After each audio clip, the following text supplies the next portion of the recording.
Ladies and gentlemen, please welcome Elon Musk. Oh. Testing 1, 2. All right.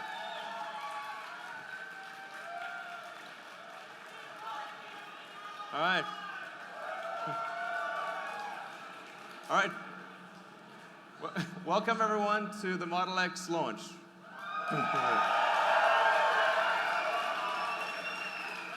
So, thank you all for coming. The Tesla team has worked incredibly hard. They've done, I think, an amazing job, and I'm really looking forward to showing you the car. I want to start off just by reminding people like what the mission of Tesla is to accelerate the advent of sustainable transport.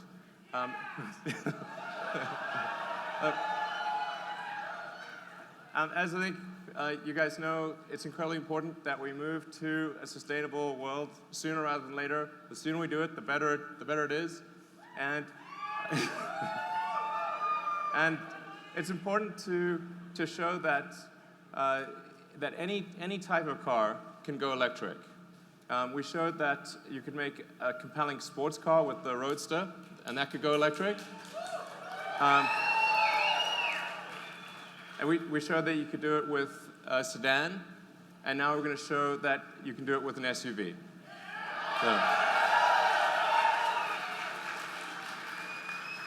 So we're going to start off with what's actually most important for a car, which is safety. So if you're driving, you're carrying your friends and family around, there's really nothing that's more important than safety. So first and foremost, the car's got to keep you and the ones you love safe and protect you under any circumstance you can imagine.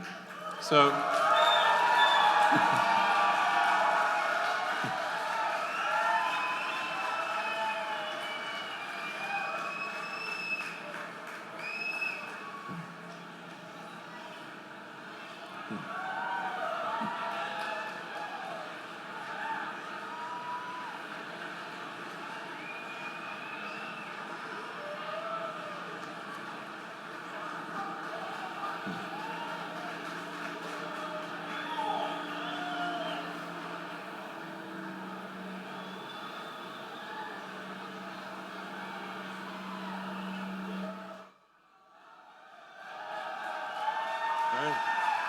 Thank you.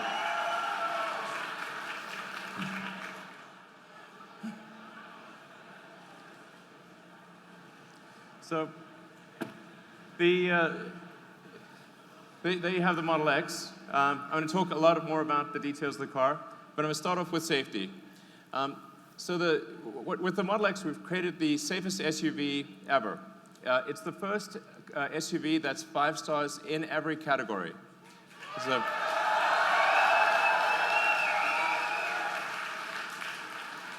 and I thought I'd just explain what does 5 stars mean, because 5 stars is not technically a statistical number. It's sort of a rough reference point. And what it actually means is it describes the probability of a serious injury in a high-speed accident.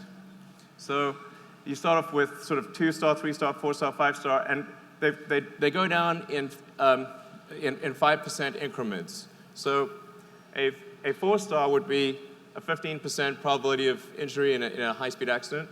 5-star would be 10%. Hypothetically, if there was a 6th star, it would be at 5%. And we've been able to get with the Model X an expected rating of about 6.5%. So.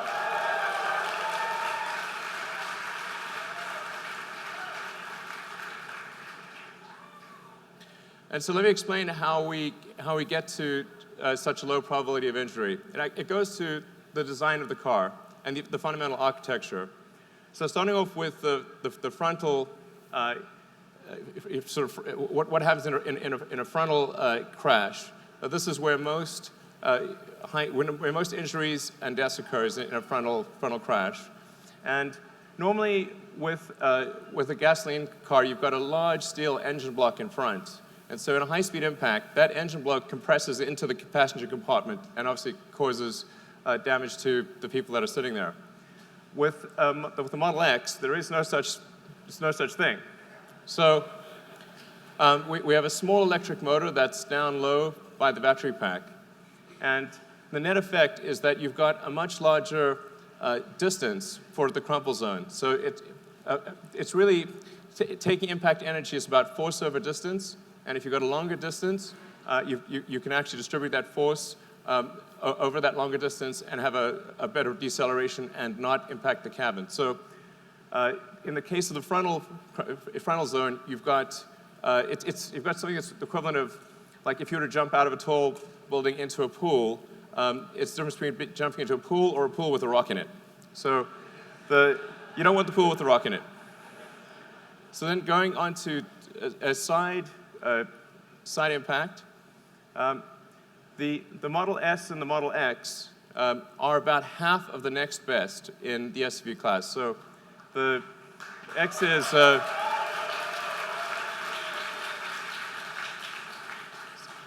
the side pole intrusion is only 215 millimeters in the Model X, and that's compared to the next best SUV, which is about double that number. And let's see what that looks like in pictures. So this is what it looks like with a side. This is the actual side pole test for the Model X compared to the next best SUV in the world. Yeah.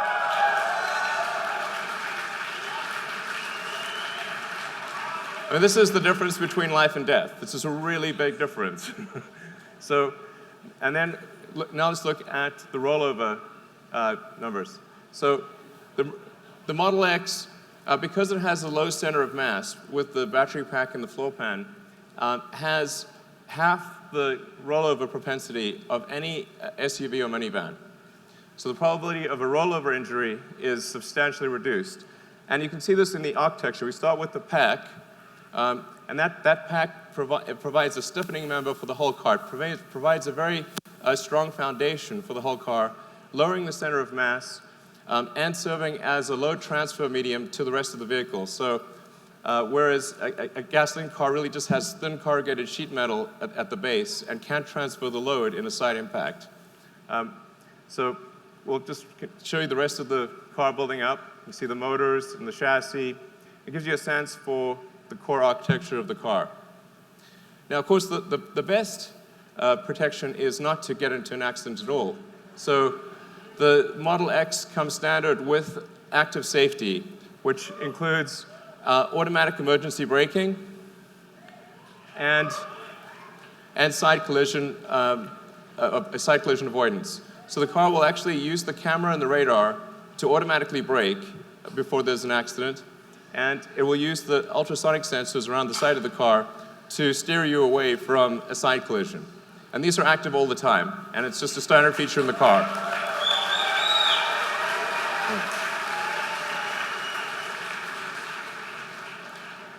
Now, the third thing, which is sort of topical, is air safety.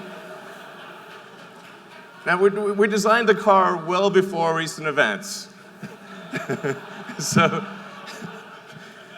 it just happens to have, there's recent events have illustrated the importance of air safety. And we have with the Model X the first true HEPA filter in a car. So why is it important to have a particulate filter? Why is it important to have a gas filter in the car? It's because this translates to a real change in life expectancy. So these are the most conservative numbers we could find on the internet, like the most conservative. They go way worse than this. This is basically the least bad thing that would happen if you lived in these cities. So, and now let's take a look at the filters themselves. I want to show you just how much of a difference this is. The top one is our primary air filter. The one on the left and the bottom is our secondary air filter. The one on the right is a normal car air filter. I think we've got some of those here. So this is what a normal car filter looks like. It's really quite small. This is the this is the primary air filter of the Model X. And this is the secondary air filter. Our secondary air filter is bigger than the primary air filter of a typical car. So and not only is it 10 times larger area, but the quality of the filter is greater. So that translates to a several hundred-fold improvement in the filtration capability. It is 300 times better at filtering bacteria, 500 times better at allergens, 700 times better at soot or smog, and 800 times better at filtering viruses. And this is on a bad day. So this is the minimum passing grade when it's just operating at its worst.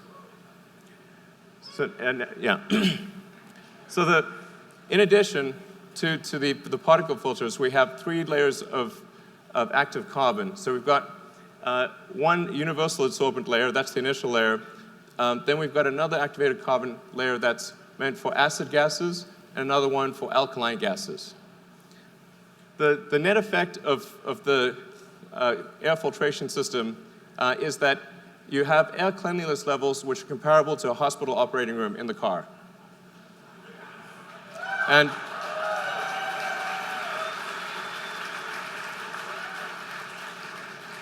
in fact, when the car is operating at its at maximum capability, so if you sort of press max capability in the car, we can't even detect any viruses or bacteria or spores. So it's like 0 come through.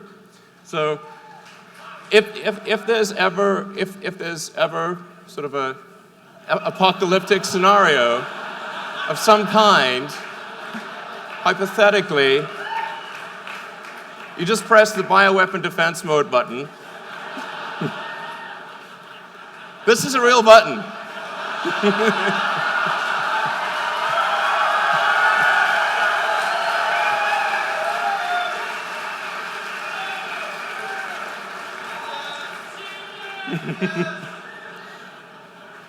So what, we're trying to be a leader in apocalyptic defense scenarios. So let's move on to the car itself. Like, what's cool and fun about the car? Doors and windows. Okay. So you're obviously familiar with the FalconWing door. What we also have is an auto-presenting front door. So what it'll do is it'll triangulate my position and detect that I am moving towards the front door. It will open the front door without me touching anything. I will sit down and it will close the door, like an invisible chauffeur.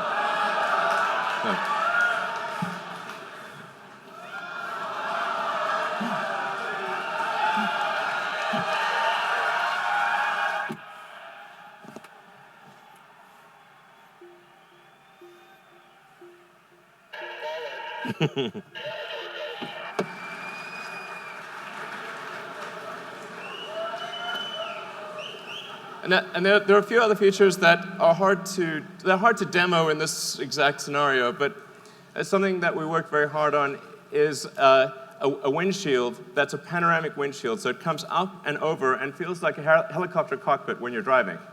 So it gives you unbelievable visibility. It's transformative in the driving experience. So you really, when you do the test drives later tonight, you'll see what I mean. It's really makes a difference.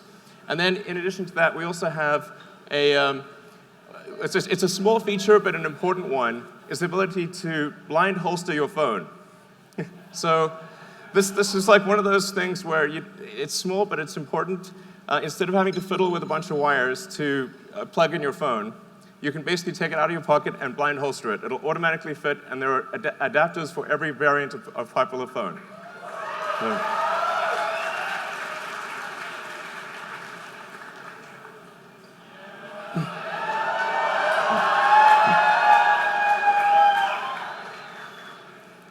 So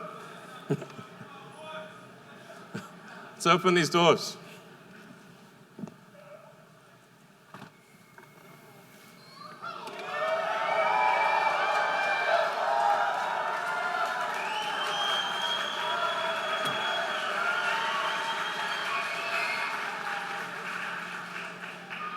So the reason we created these doors was originally we were trying to solve a problem, which is how do you access the third row if you have child seats in the second row? And I encountered this problem when I first got a gasoline SUV, and I had twins, and once you put them in the second row, you couldn't access the third row. So we wanted to have an opening that was big enough so that you could do that. So you could have real utility of the third row, even if you have kid seats in the second row. So you basically just press the button. The seats will go forward, and I can step directly in. So.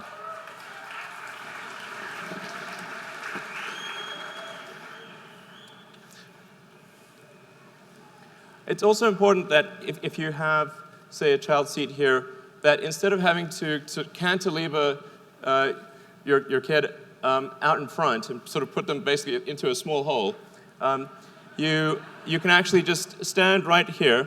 You can actually step into the car if you want, and you can just put your child down in the child seat. It makes a huge difference in terms of back strain and comfort.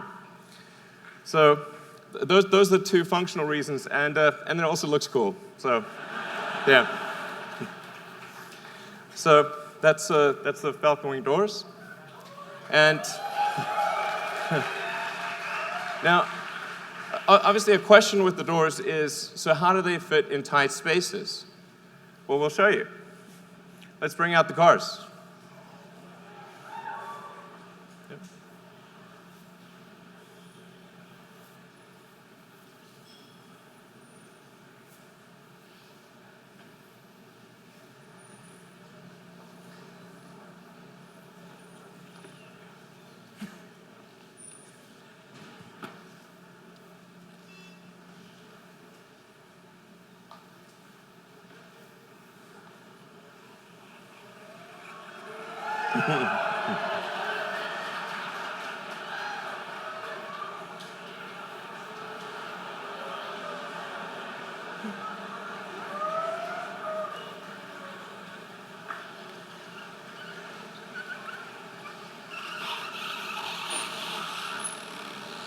So the scenario we're going to show you here is if you've ever been in a parking lot and someone parked real close.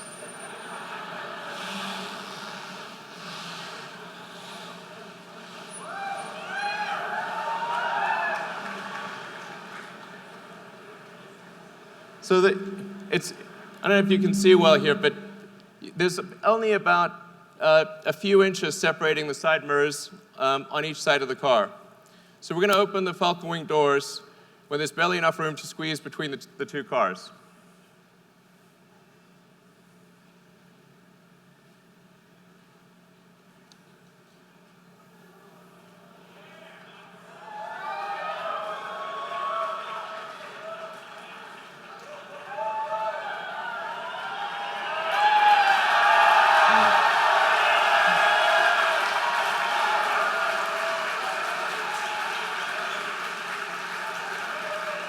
So the reason it's able to do that is because, unlike a traditional gull-wing door, which is only actuated on a single hinge, the Model X FalconWing doors are actuated on two hinges. So it's able to move up and over instead of simply moving out in a broad arc. And moreover, if you compare it to, say, a minivan door, let's open the minivan door here. You can see that when the minivan door opens, I can't even get through that space. So let's close the minivan door. Now the FalconWing door is open.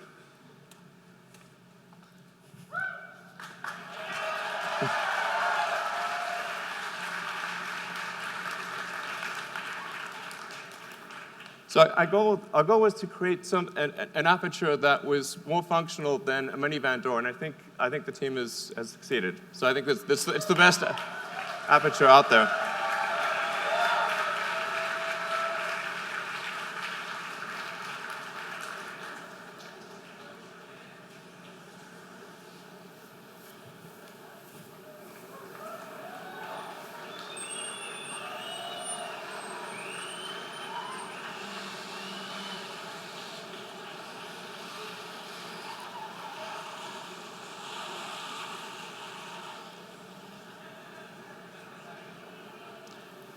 And just to illustrate what it's like in a garage, so you saw what it's like if it's tight from a side standpoint.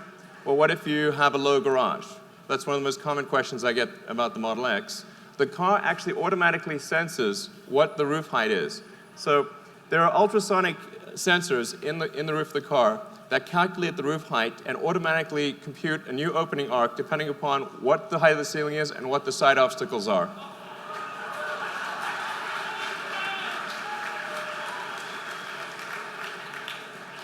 We actually developed a new ultrasonic sensor that's able to do sonar through metal. So in order to avoid having a puck, which is ordinarily needed for ultrasonic sensors, we thought the aesthetics of the puck would not be good because it would have to be in the center of the door. So we actually developed an ultrasonic sensor that can literally see through metal. All right. So let's maybe talk a bit more about the second row seats.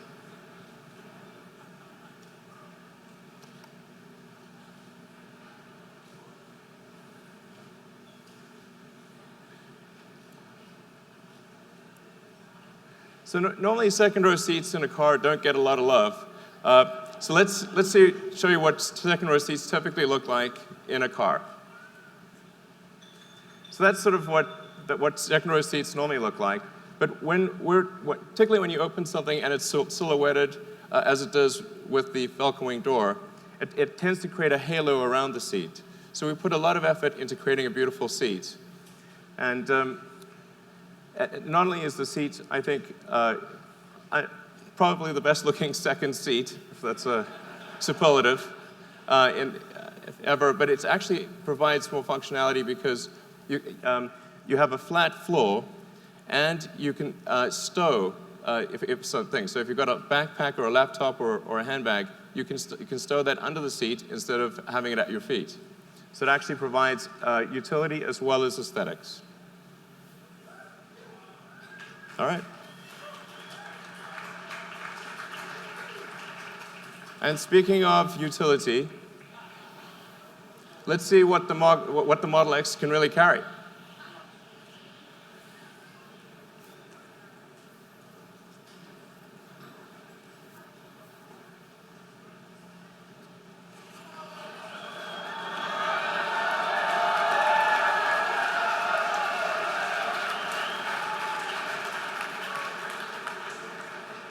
So the Model X is capable of towing 5,000 pounds.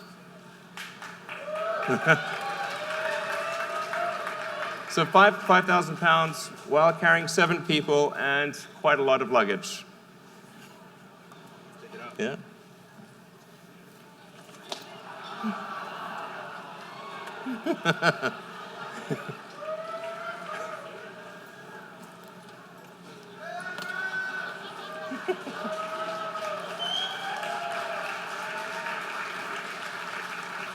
And of course, let's not forget about the front. Where's the stroller? Yes, we need the stroller.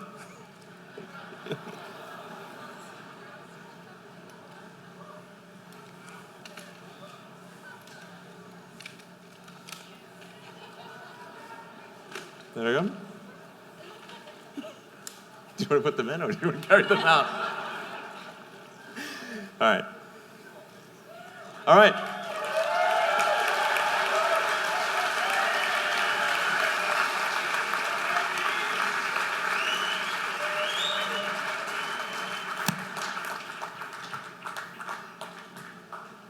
All right, so there you have it. Model X carrying seven people, a 5,000 pound trailer, and I lost count of how many bags, and a stroller.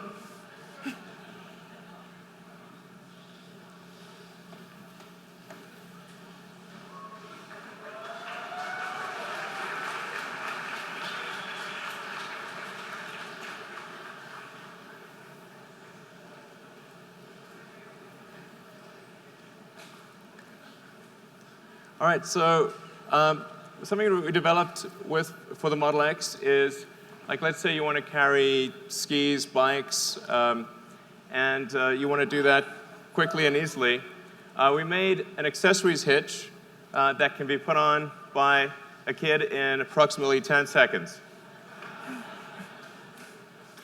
Thank you. I think that was more like 5 seconds. So the accessories hitch can carry up to 4 bikes or up to 6 sets of skis. And you can close the trunk and have full functionality with the rest of the car.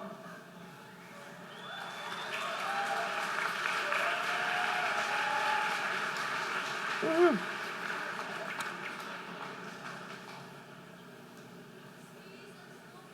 Skis and snowboards, indeed.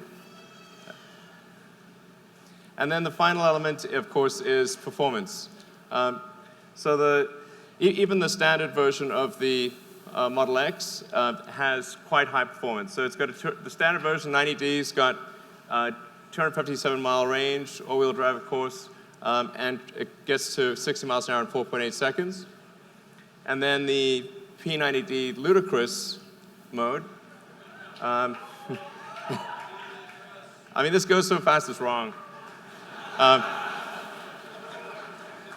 So do 0 to 60. This is an SUV, and it'll do 0 to 60 in 3.2 seconds.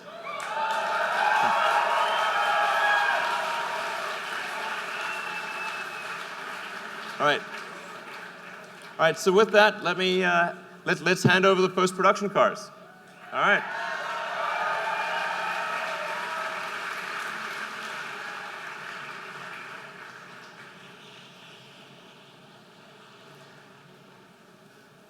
All right, so let's see, VIN 6. Hey. Hey, all right. What's up, man? Amazing. Hey. Congratulations. Such an awesome job. All right, cool. Nice license plates. All right. All right.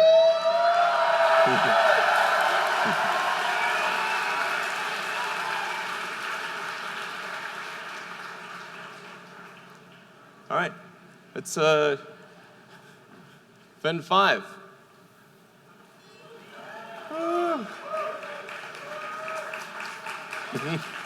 Car's coming soon. All right. Good to see you. Is it okay? Hopefully the call will be here soon.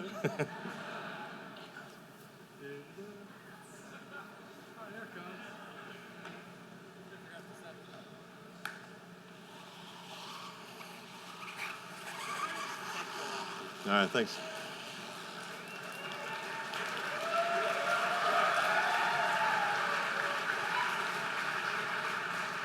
All right, and VIN 4.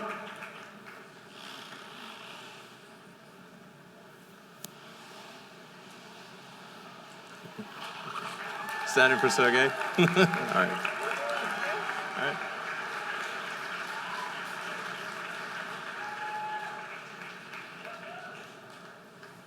Oh, hang on.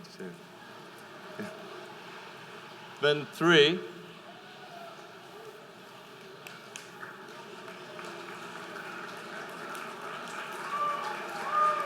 All right. Good to see you. Absolutely. Congratulations. Thanks. Hey. Congratulations. Thank you.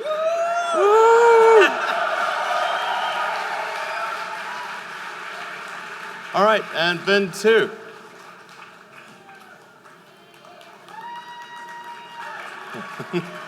All right. Yeah, man. All right.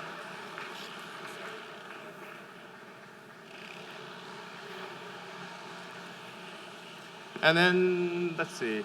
Then the final one is my car, which is going to be up in a moment. And I will I'll leave my car on stage when it arrives, so that you can come and take a close look at it and cool around it and that kind of thing. And that's that. Really, I hope you have a great night. Enjoy the test drives. So